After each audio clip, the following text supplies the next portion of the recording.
Olá, seja muito bem-vindo ao canal do Poeta Cacerense. Hoje estou aqui para conversar com todos vocês, sobre os poemas, que a gente faz. E às vezes as pessoas nos perguntam, questão da inspiração, questão de como que se faz um poema, ou o que nos inspira a fazer um poema. Eu vou ligar aqui o meu cronômetro aqui porque eu preciso marcar o período, não quero fazer um vídeo muito longo, quero apenas bater um papo. Hoje eu escrevi um poema chamado Os Gigantes Gêmeos, de Satanás versus o Tríplice Ministério de Jesus. E esse poema eu quero conversar, sobre ele, sobre como foi feito. Primeiro falar ele e depois falar um pouco como foi produzido, esse poema. Então,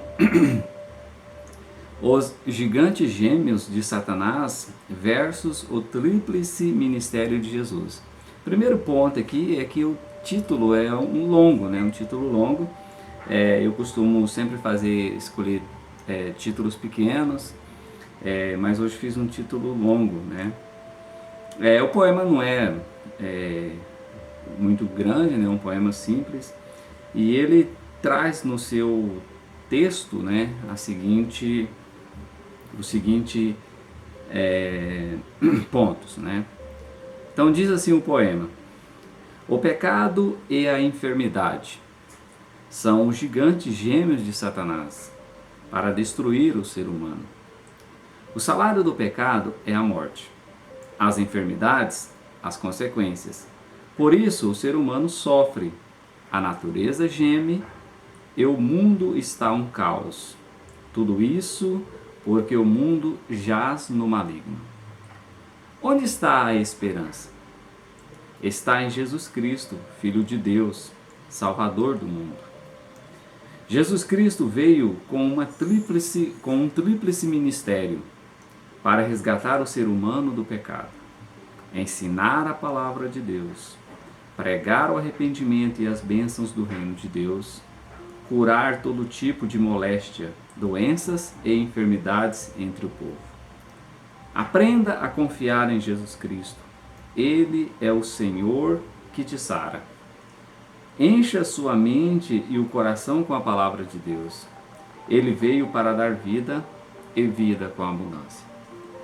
Poema Odair José, poeta cacerense. Este é o poema. Tá, mas de onde veio a inspiração ou como surgiu este poema? Daí então, esse é o meu bate-papo com vocês.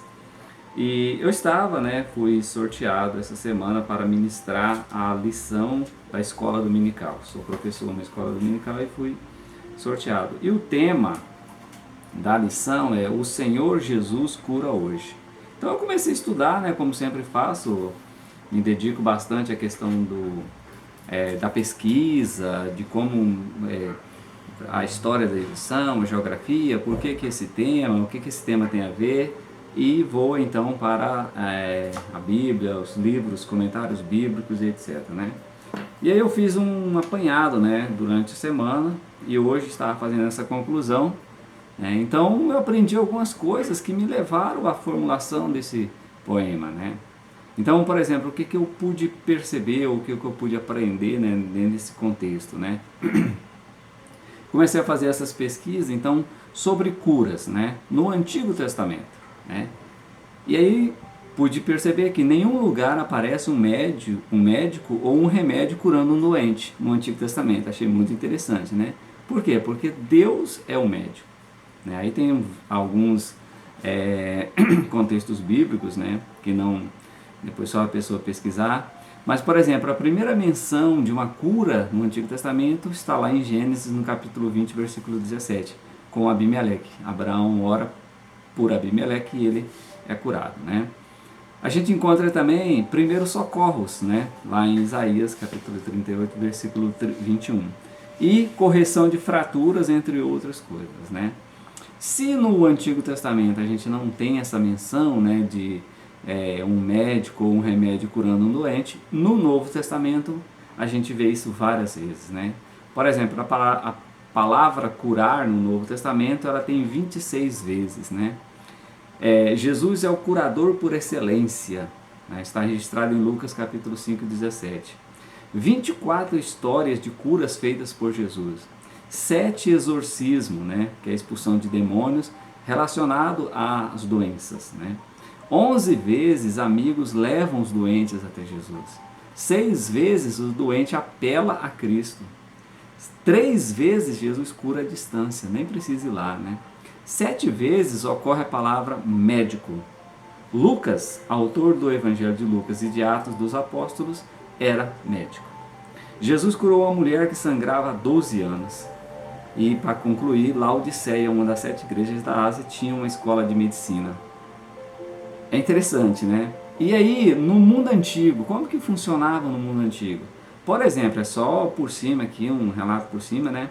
Mas na Mesopotâmia, os demônios ou espíritos malignos eram associados a doenças. No Egito, os egípcios recorriam a uma variedade de deuses em busca de cura, né? Eu esqueci de pontuar lá na Mesopotâmia que, por exemplo, o Código de Hammurabi já trazia leis estabelecendo a questão de curas e doenças, né? Na Grécia, né, onde surge o Hipócrates, né, o pai da medicina, Hipócrates, né, o pai da medicina, e toda a sua formulação com relação à medicina, né? Roma, os antigos romanos confiavam nas orações aos deuses e na medicina popular, né? Então, é isso que a gente consegue encontrar dentro desse contexto, né? No mundo judaico, né, nós temos aí alguns livros que na nossa concepção protestante são considerados apócrifos, né? Mas eles são muito importantes para a gente entender todo esse contexto, né? Então, por exemplo, em Eclesiástico, né, elogia o médico como provisão de Deus para as doenças do homem. Diz lá: honra o médico, porque ele é necessário. Foi o Altíssimo quem o criou. De Deus lhe vem a sabedoria.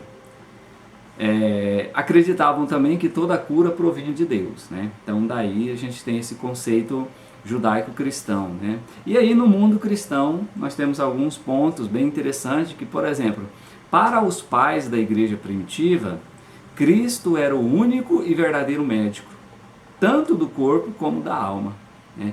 Aí nós temos alguns, né, como por exemplo Inácio, Clemente de Alexandria, que ele diz em seus escritos: dessas feridas, o único médico é Jesus. Eusébio de Cesareia, que escreveu a história eclesiástica, né, diz que Cristo é um excelente médico. Orígenes, né, que diz que Jesus como médico, ele faz um comentário no Salmo 38, né. Taciano, Justino Mártir, né. E o primeiro cristão conhecido depois de Lucas foi Alexandre o Frígio, cerca de 180 depois de Cristo.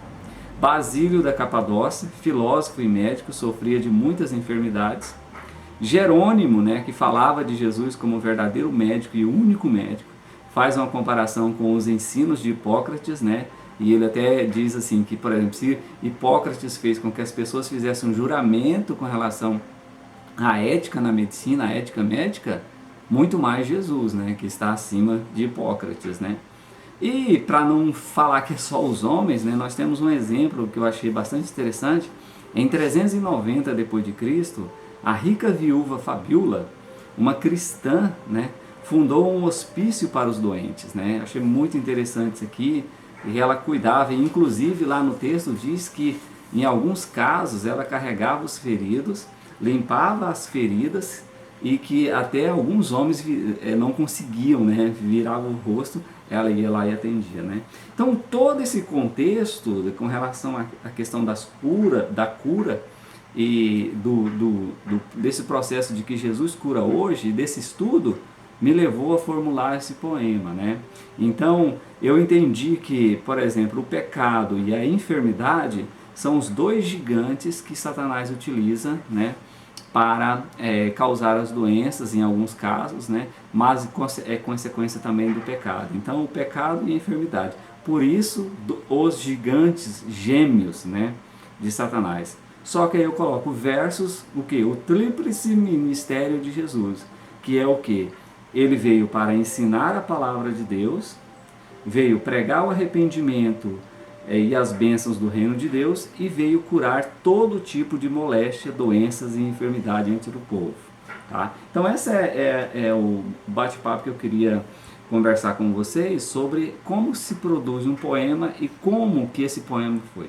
Na verdade não é uma tentativa de explicar o poema, porque aí também estaria me tornando um tolo, né? Porque dizem já os escritos poéticos é o seguinte: se alguém não entender um poema e pedir para explicar o poema, um dos dois está sendo tolo, ou quem pediu a explicação ou quem está explicando, né? Então é só para orientar ou esclarecer os amigos que me acompanham, né, que tem esse interesse, né, que como que se formula, da onde que vem a ideia, né? Então a partir dos estudos, né, acabei tendo essa ideia de produzir esse poema a qual eu apresento para você, certo? Pessoal, estou chegando ao final desse vídeo. Se você gostou dessa palestra, se você gostou do poema, se você gosta, né, de poesias, nos acompanha no canal e ainda não é inscrito, se inscreva, nos ajude, né, a divulgar esse trabalho, né, e compartilhe, faça o seu comentário também, é importante para que nós possamos melhorar, né. Então eu agradeço muito a atenção de vocês que conseguiram chegar até aqui, né. Sou muito grato e muito feliz por todos vocês, certo? Obrigado, conto com vocês. Ative o sininho que logo você receberá também outros vídeos, né? Sobre livros, poemas, filmes, né? A gente vai estar falando no canal. Então, nos acompanhe. Obrigado, beleza.